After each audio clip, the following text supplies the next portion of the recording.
G'day guys, welcome back to Home at Fab. Been a couple of weeks since I did an update.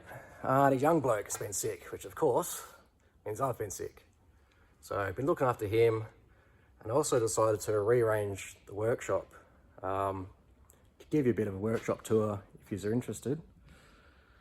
But the 620 has been making a little bit of a rattling sound. It was a bit of a weird noise, I couldn't quite place it. Seemed to be getting a bit worse, so I thought I'd better throw it on the hoist and take a look. And I'll show you what I found. So I was checking all the bolts, on all the suspension parts.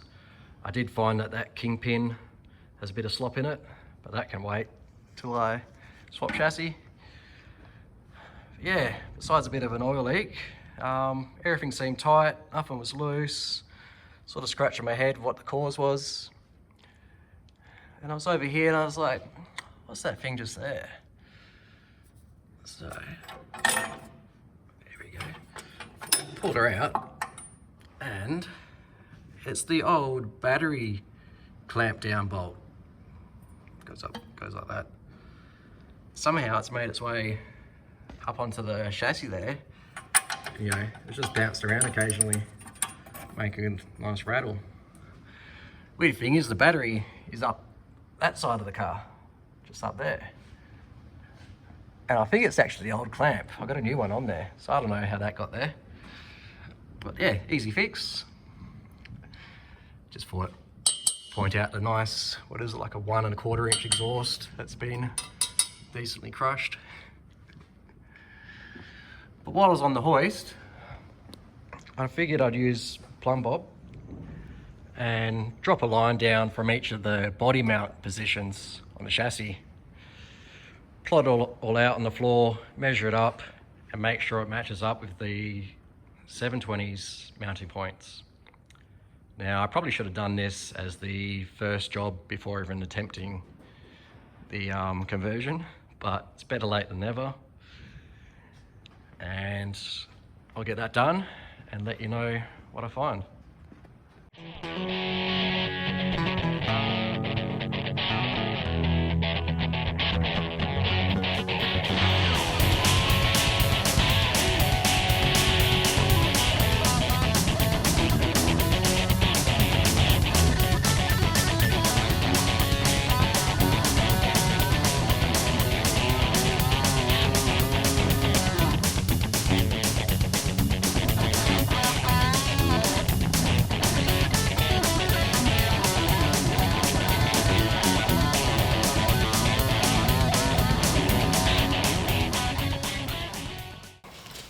So you saw me plot out each of the body mount points. Now I'm just measuring between the points, writing that down the measurement, and I'll compare it to the 720 chassis. If I had one of those laser level, it'd be more accurate, but I only need within about 10 millimeters, 3/8 of an inch. If you've got enough, I know it's close enough that it will actually bolt up. So yeah, just measuring between the points, writing it down. I'll do that for all of them, and then check it on the chassis.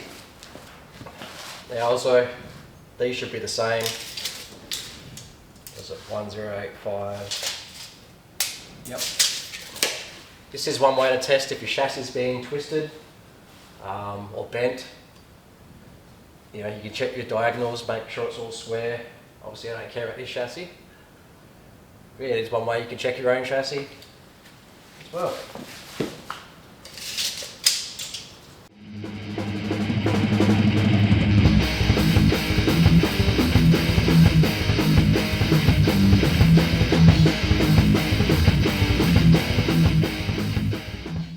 Alright, I think I've got enough measurements now. I'll compare that to the 720 chassis. Hopefully we're within 5 to 10 millimeters.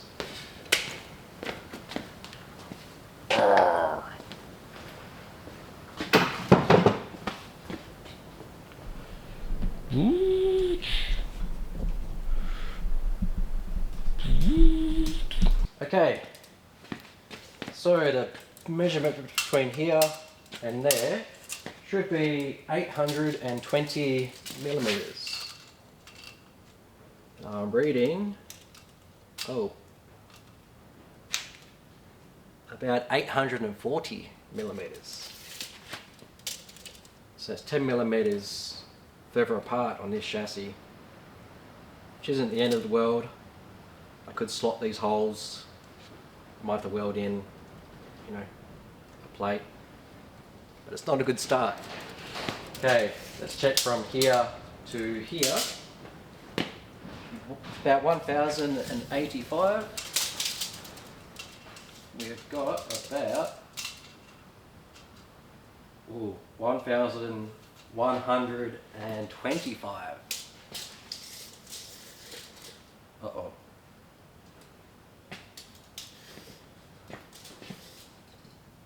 I wonder what it is from this hole. So we want 1800, 1085 we want. And that is, well, that is 1085.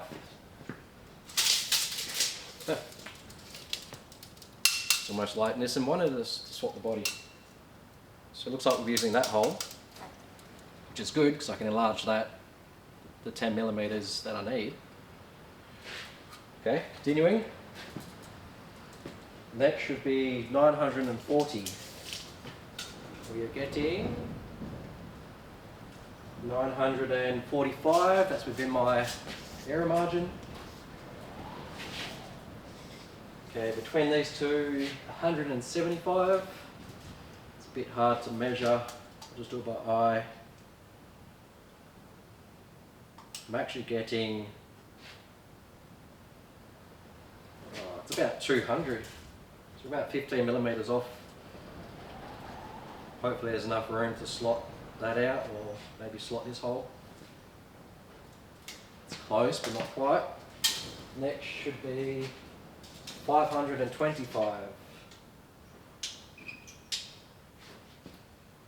And we're getting 500. So that says, they're both saying that needs to go that way, about 15 millimeters. If I can slot it, great. Worst case scenario, I have to cut this mount off, move it forwards to where it needs to be, weld it back on, but we'll check the rest first. Okay, it should be 1015 between these two. We've got, that's pretty good, 1010. These are slotted holes, so you could deal with that.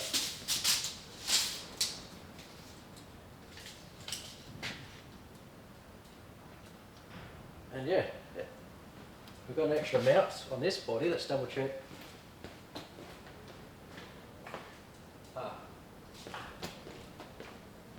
So that is actually on the 620, I just didn't spot it because it's on the top of the chassis. I'll do a quick measurement. Here we are 345.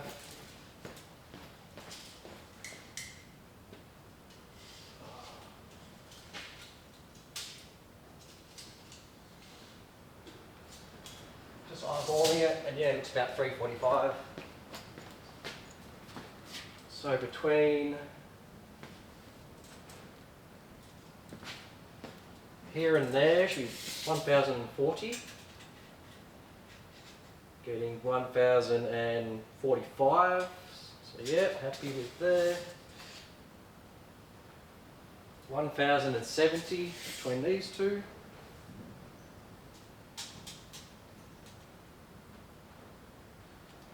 $1,075, so yeah, close there. 1205 between these. I'm getting about 1215. Actually about 1220. So, are these slotted? There's a bit of movement there. That might need attention. Okay, 1200. That's going to be a bit trickier. Just eyeball it. 1200 even. Yep. Yeah, about 1200, maybe 1205. We checked the front already. So, not spot on. Need a little bit of tweaking. Thankfully they've given us this hole here. There's plenty of room to allow for that. The biggest one that was off was that mount there, which might need to come forwards 15 millimeters. So, happy I checked. Luckily, we're all within the ballpark. Might need a bit of tweaking here and there. But it looks like she'll work, which is sort of handy. I do want to tackle the sump next. So I think my next step would be to work out exactly where the sump's going to sit. I've got a bit of room on this side of the motor. The diff's on that side, so I can't go there. So it's going to be sort of an offset sump to one side. There is room under the front here, but problem with that, if I hang the sump down here, there's nothing to protect it. I could build some bar work down here, but it's obviously going to interfere with my approach angle, and the sump's going to be the first thing to get hit by rocks and whatever. So I think I'll keep the sump towards the rear. Also, the extreme acceleration of this big block motor, all the oil is going to get washed to the rear of the sump. So I think that'll be the way to go. I'll get some cardboard out, start making up some templates. I'll probably just make it as big as I possibly can so I know what space I can use, and then work from there. Yeah. So it was actually my current battery clamp. As you can see, the battery's a bit loose now. I don't know where the rest of it's gone. Obviously out under the car somewhere, one of the streets. But yeah, somehow that piece came off, made its way across the chassis down that side of the car. So I don't know how that happened. But looks like I'm ordering a new battery clamp. But while we're here, here's the factory engine bay with the old 1.5 litre J15. It's leaking oil out of basically every possible orifice there is, but she's still running quite well. I did give her a service not too long ago, but hopefully she'll be much cleaner and a bit more power shortly. And here's my temporary fix until I can get to the parts store. There's actually a bit of rust under the battery. You can hear the metal moving around, so I'll have to address that when I do the body swap. Might even look at relocating the battery under the tray somewhere, but we'll cross that bridge when it's time to burn it. That should get me to the parts store at least to get a new clamp. I bet you I'll leave that there until I do the engine conversion. Sorry, it's a bit of a shorter video this week. Being sick and reorganising the workshop chewed up a lot of my time. Also, just thought I'd show what I normally do as work for customers. This is a stainless steel 304 mandrel bent, fully TIG welded exhaust. No mufflers on this one, just straight up over the diff. Suit a TD42 to go into this GQ Nissan Patrol.